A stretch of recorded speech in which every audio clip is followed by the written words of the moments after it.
Hi ಸ್ನೇಹಿತರೆ, ಕೃಷಿ ಬದುಕಿಗೆ ನಮಸ್ಕಾರಗಳು. ನಾಟಿ ಕೋಳಿ ಸಾಗಾಣಿಕೆಯಲ್ಲಿ ಅತಿ ಹೆಚ್ಚು ಲಾಭದಾಯಕ ದುಡ್ಡು ಮಾಡಬೇಕು ಅಂತಂದರೆ ಸ್ನೇಹಿತರೆ, ಮೊದಲಿಗೆ ಏನೆಲ್ಲ ನಾವು ನಿಯಮಗಳನ್ನ ಪಾಲನೆ ಮಾಡಬೇಕು, ಮತ್ತು ಎಷ್ಟು ಕೋಳಿಯಿಂದ ಪ್ರಾರಂಭ ಮಾಡಬೇಕು, ಮತ್ತು ಯಾವ ಯಾವ ರೀತಿಯ ಲಸಿಕೆಗಳನ್ನ ಹಾಕಬೇಕು, ಮತ್ತು ಯಾವ ರೀತಿಯ ಆಹಾರ ಕೊಡಬೇಕು, ಮತ್ತು ಇದನ್ನು ಯಾವ ಥರ ನಾವು ಸಾಕಾಣಿಕೆ ಮಾಡಬೇಕು ಅಂದರೆ ಸ್ನೇಹಿತರೆ, ನೈಸರ್ಗಿಕವಾಗಿ ಸಾಕಾಣಿಕೆ ಮಾಡೋದ್ರಿಂದ ಮಾಂಸದಲ್ಲಿ ಅತಿ ಹೆಚ್ಚು ಲಾಭ ತಗೊಬೋದು, ಇಲ್ಲ ಮೊಟ್ಟೆಯಲ್ಲಿ ಅತಿ ಹೆಚ್ಚು ಲಾಭ ತಗೊಬೋದು. ಇದನ್ನು ನಾವು ಮೊದಲಿಗೆ ಕಾನ್ಸೆಪ್ಟನ್ನ ತಿಳ್ಕೊಂಡು ನಾವು ಸಾಗಾಣಿಕೆ ಮಾಡೋದ್ರಿಂದ ಅತಿ ಹೆಚ್ಚು ಲಾಭ ತಗೊಬೋದು.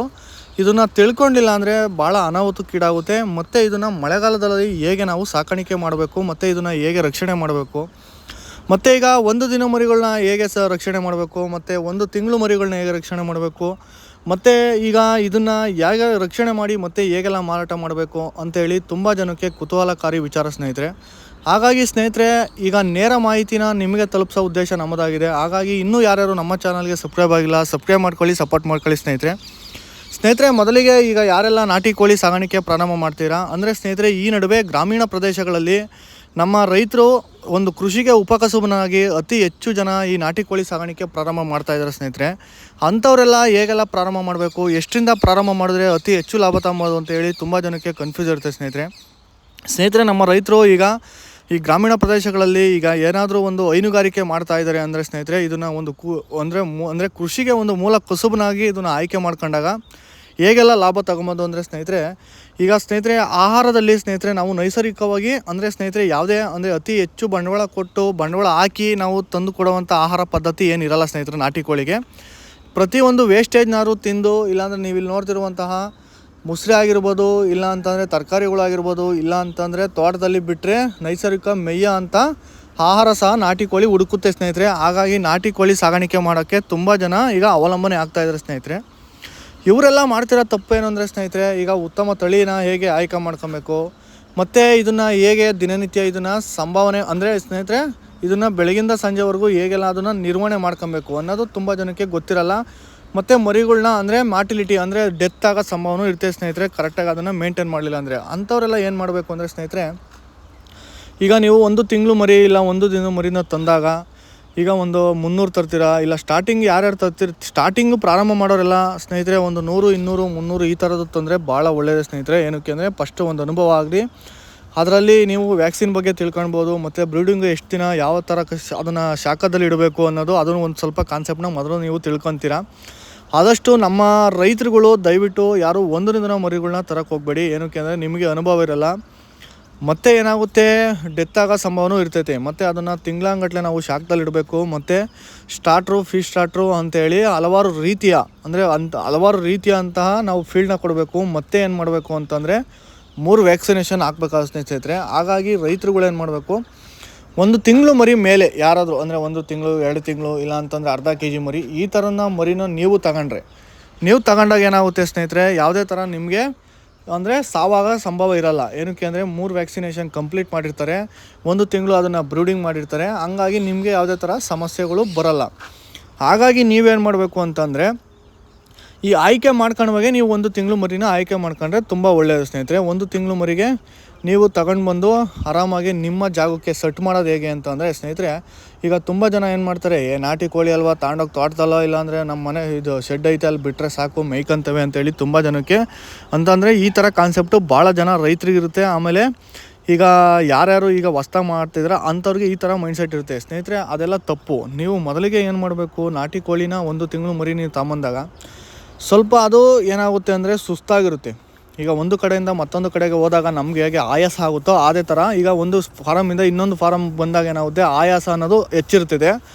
ಅದಕ್ಕೆ ನೀವೇನು ಮಾಡಬೇಕು, ಸ್ವಲ್ಪ ಬೆಲ್ಲದ ನೀರು ಕೊಡೋದ್ರಿಂದ ಸ್ವಲ್ಪ ಕ್ಯಾಲ್ಸಿಯಮ್ ಇರುತ್ತೆ ಸ್ನೇಹಿತರೆ. ಕ್ಯಾಲ್ಸಿಯಮ್ ಇರೋದ್ರಿಂದ ಬೆಲ್ಲದ ನೀರು ಕುಡಿದಾಗ ಏನಾಗುತ್ತೆ, ಸ್ವಲ್ಪ ಮರಿ ಆಕ್ಟಿವ್ ಆಗುತ್ತೆ. ಏನಾದರೂ ಮರಿ ಮಂಕಾದಾಗ ಮತ್ತು ಮರಿ ಏನಾದರೂ ಜೂಗುಡಿಸ್ತೈತೆ, ಸ್ವಲ್ಪ ಸೈಲೆಂಟ್ ಆಗೈತೆ ಮರಿ ಅನ್ನೋದು ನಿಮಗೆ ಗೊತ್ತಾದಾಗ ಸ್ನೇಹಿತರೆ, ನೀವು ಅವ್ರಿಗೆ ಫೋನ್ ಮಾಡಿ ಕೇಳಿ, ಮತ್ತು ನೀವು ಯಾವ ವ್ಯಾಕ್ಸಿನೇಷನ್ ಹಾಕಿದ್ದೀರಾ, ಮತ್ತು ನೀವು ಯಾವ ಥರ ಟ್ಯಾಬ್ಲೆಟ್ ಕೊಡ್ತೀರಾ, ಈ ಥರ ಮಂಕಾಗಿದೆ ಅಂತ ಕೇಳಿದಾಗ ಏನಾಗುತ್ತೆ, ಅವರು ಒಂದು ಮೆಡಿಷನ್ ಕೊಟ್ಟಿರ್ತಾರೆ, ಅದನ್ನೇ ನೀವು ಕಂಟಿನ್ಯೂ ಮಾಡಿದ್ರೆ ಮರಿ ಬದುಕುತ್ತೆ ಸ್ನೇಹಿತರೆ. ನೀವು ಅದನ್ನು ಕೊಡ್ದಲೇ ನಿಮ್ಗೆ ಯಾರೋ ಸಜೆಸ್ಟ್ ಮಾಡಿದ್ರು, ನಾವೆಲ್ಲ ಡಾಕ್ಟ್ರು ಕೇಳಿದ್ವಿ ನಮಗೆ ಗೊತ್ತು ಅಂತೇಳಿ ನೀವು ತಂದು ಕೊಟ್ಟಾಗ ಏನಾಗುತ್ತೆ, ಅದು ವೇರಿಯೇಷನ್ ಆಗಿ ಮತ್ತೆ ಮರಿ ಸಾವಾಗ ಸಂಭವ ಇರ್ತೈತೆ. ಓಕೆನಾ, ಇದನ್ನು ಮಾಡೋಕ್ಕೆ ಹೋಗಬೇಡಿ. ಅದನ್ನು ಯಾವುದು ಮೆಡಿಸಿನ್ ಕೊಟ್ಟಿರೋ ಅದನ್ನೇ ನೀವು ಕಂಟಿನ್ಯೂ ಮಾಡಿ. ಆವಾಗ ನಿಮಗೂ ಸಹ ಆ ಮರಿ ಉಳಿಸ್ಕೊಳಕ್ಕೆ ತುಂಬ ಐಡಿಯಾ ಒಂದು ಐಡಿಯಾ ನಿಮಗೆ ಸಿಕ್ತಂಗೆ ಆಗುತ್ತೆ.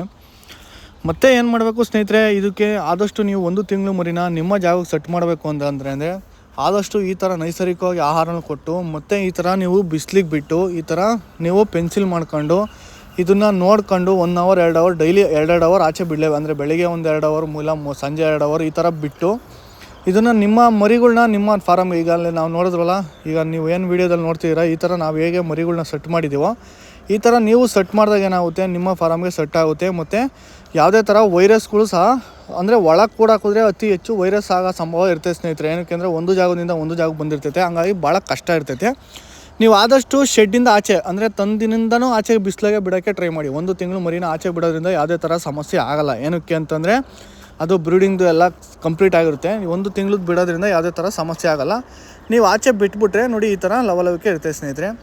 ಆಮೇಲೆ ಸ್ನೇಹಿತರೆ, ನೀವು 1 ತಿಂಗಳು ಮರಿಗೆ ಏನೆಲ್ಲ ಆಹಾರ ಕೊಡಬೇಕು ಅನ್ನೋದು ತುಂಬ ಜನಕ್ಕೆ ಗೊತ್ತಿರಲ್ಲ ಸ್ನೇಹಿತರೆ. ಇಲ್ಲಿ ನಾವೇನು ಈಗ ಕಲಿಸ್ತಾ ಇದ್ದೀವಲ್ಲ ಸ್ನೇಹಿತರೆ, ಈ ಥರ ಆಹಾರ ಕೊಡಬೇಕು. ಜೋಳ, ರಾಗಿ, ಅಕ್ಕಿ ನುಚ್ಚು, ಸ್ವಲ್ಪ ಫೀಲ್ಡು ಸಹ ಕೊಡಬೇಕು ಸ್ನೇಹಿತರೆ. ಏನಕ್ಕೆ ಅಂದರೆ ಇಲ್ಲಾಂದರೆ ಮರಿಗಳು ಗ್ರೌತ್ ಆಗೋಲ್ಲ. ಏನಕ್ಕೆ ಅಂತಂದರೆ 1 ತಿಂಗಳು ಮರಿವರೆಗೂ ಅವ್ರು ಏನು ಮಾಡಿರ್ತಾರೆ, ಫೀಲ್ಡ್ನ ಕೊಟ್ಟಿರ್ತಾರೆ, ಶಾಖ ಕೊಟ್ಟಿರ್ತಾರೆ. ಹಂಗಾಗಿ ಅದು ಇಂಪಾರ್ಟೆಂಟು ಇದ್ದೇ ಇರುತ್ತೆ. ಹಂಗಾಗಿ ನಾವು ಫೀಲ್ಡ್ನು ಸ್ವಲ್ಪ ಮಿಕ್ಸ್ ಮಾಡಲೇಬೇಕು ಸ್ನೇಹಿತರೆ. ಎಲ್ಲನೂ ಮಿಕ್ಸ್ ಮಾಡಿದಾಗ ನೋಡಿ ಇದೇ ಫೀಲ್ಡು, ಈ ಥರ ನ್ಯೂಟ್ರಿ ಫೀಲ್ಡ್ನ ನೀವು ಕೊಡಲೇಬೇಕು. ಇದು 2600 ರೂಪಾಯಿ, ಸ್ವಲ್ಪ ಕಮ್ಮಿ ಅಂತಂದರೆ ಎಲ್ಲ 10 kg ಹಾಕಿದ್ದೀವಿ ಅಂತಂದರೆ ಇದನ್ನು ಒಂದು 4 kg ಸಹ ಹಾಕಲೇಬೇಕು ಸ್ನೇಹಿತರೆ. ಹಾಕೋದ್ರಿಂದ ಏನಾಗುತ್ತೆ ಅಂತ ಮರಿ ಗ್ರೌತ್ ಬರುತ್ತೆ.